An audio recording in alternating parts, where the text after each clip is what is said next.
Hi, I'm Bill Holcomb, and today we will be painting this easy watercolor landscape, which is perfect for anyone that is totally new to watercolor painting. Grab a pencil and let's get straight into the sketch. You can use a ruler for a pencil line from the left side there, coming to about the middle of the paper. And then we start drawing in the distant hillsides. I'm using a HB pencil, so it's reasonably soft and lightly touching the paper.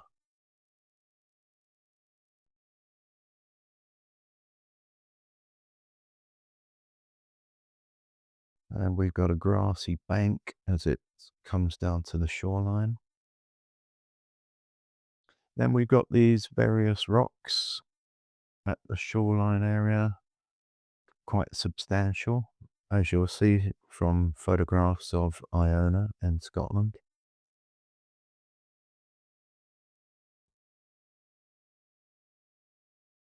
So indicate those. Then the edge of the shoreline coming in there, sweeping round, a little bit jagged on purpose. And then finally some rocks in the foreground. So quite a simple drawing. This is meant to be a simple exercise, not too complicated.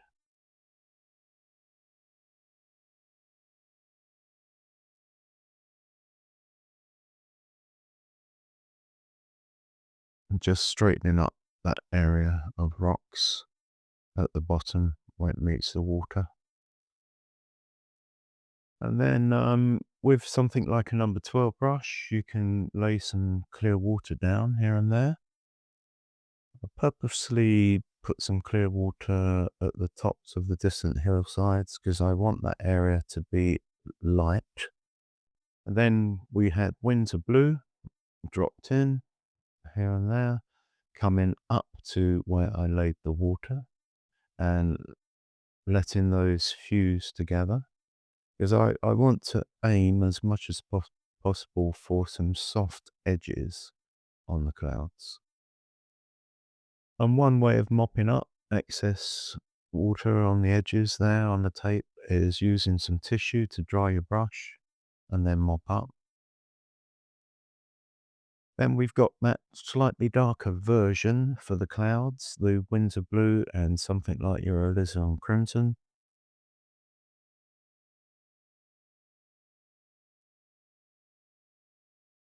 Just fuse those in, and from time to time you'll see, whilst this is still wet, you'll see me actually dip into some clear water as well, occasionally, to help fuse in. That will be coming up soon. Once again, trying to leave a light area above those distant hills.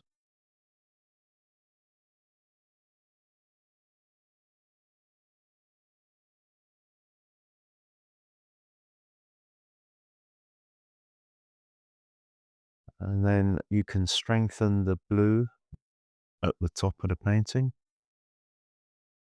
because it will be darker there. And as always, remember that these paints will dry a lot lighter than they appear right now on the paper surface.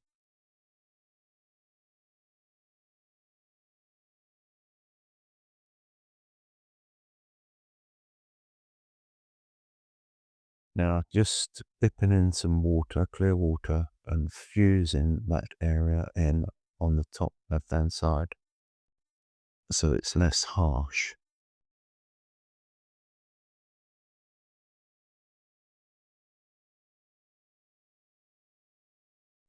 If you are enjoying this tutorial, please click the like button or leave a comment below. I do read every one of them, and I will always try my best to reply to your questions.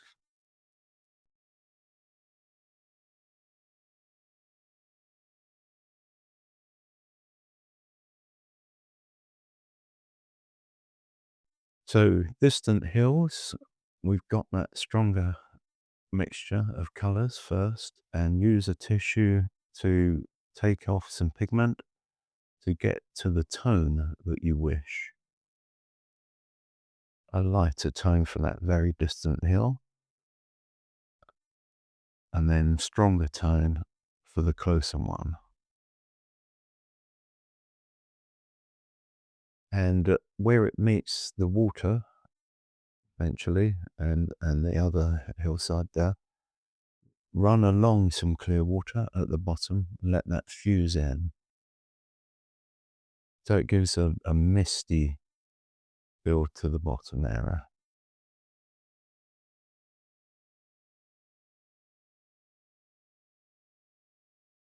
I should say you could have been using something like a No. 6 brush for that part of the painting. Then for the water, I mentioned in other tutorials that sometimes it's worth laying down some clear water first when doing ocean, lochs or rivers, etc. So I've laid that clear water down, then my No. 12 brush, I've got the Windsor Blue straight into the clear water. As much as possible, I'm avoiding the rocks, although they will be very dark later, so it won't matter too much if you go over a little bit. And then, nearest to you, dip into your darker mixture and work up. We want it darker in the foreground area, and then it gradually getting lighter as it goes off into the distance.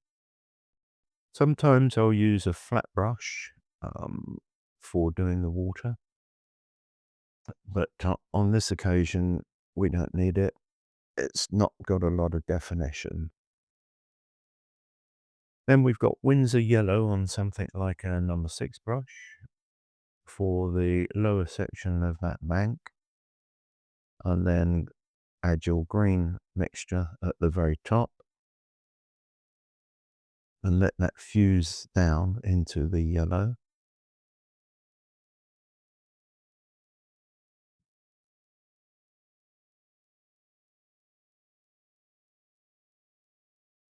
And I have a brown mixture for the top part of the bank. Once again, letting that fuse.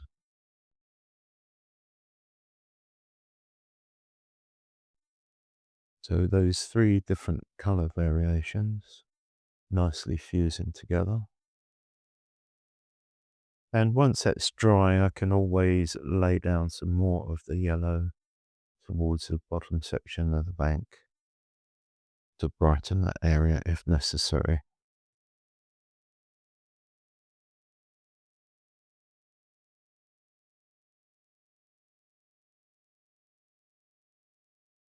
This is a wet in wet taking place on that bank area. Working at a fair pace so that the pigments don't dry too quickly on me.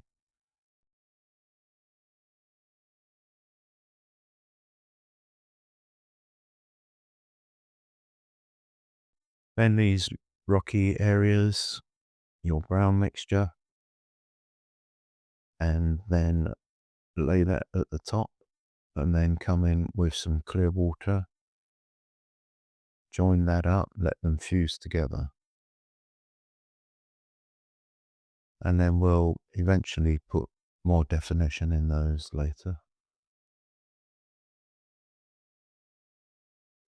We've got the light mainly coming from the right hand side, and therefore the left hand side of these rocks will be darker with shadow casting, but not in a dramatic fashion. It's quite subdued, so not a stark contrast. I'm hoping that most people who are watching this tutorial who are beginners will want to have a go at this, because it is meant to be quite an easy one for beginners and teaching you various techniques especially wet and wet process, simple cloud formations,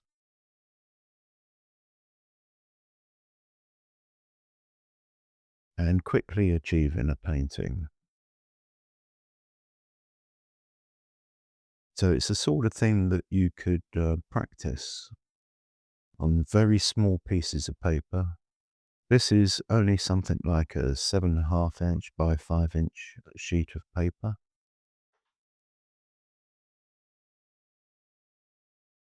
Now I've got the flat brush, something like a half size or a quarter, laying in some shadow, reflection, etc. from the rock areas.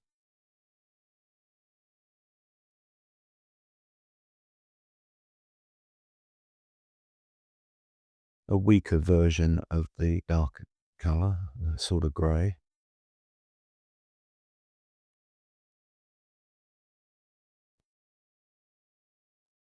We're a long way through the painting, the last couple of minutes.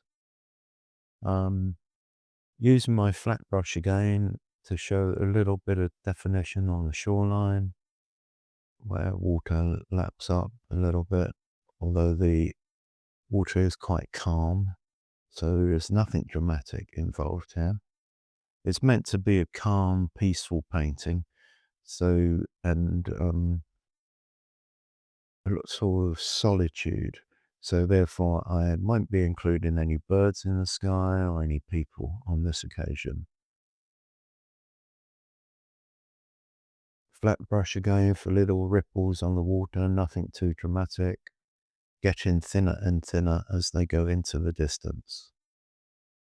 And you could use a quarter size flat brush. Here we are, is a reveal of this finished painting. Quick, effective. I hope you've enjoyed that, and I look forward to seeing you next time.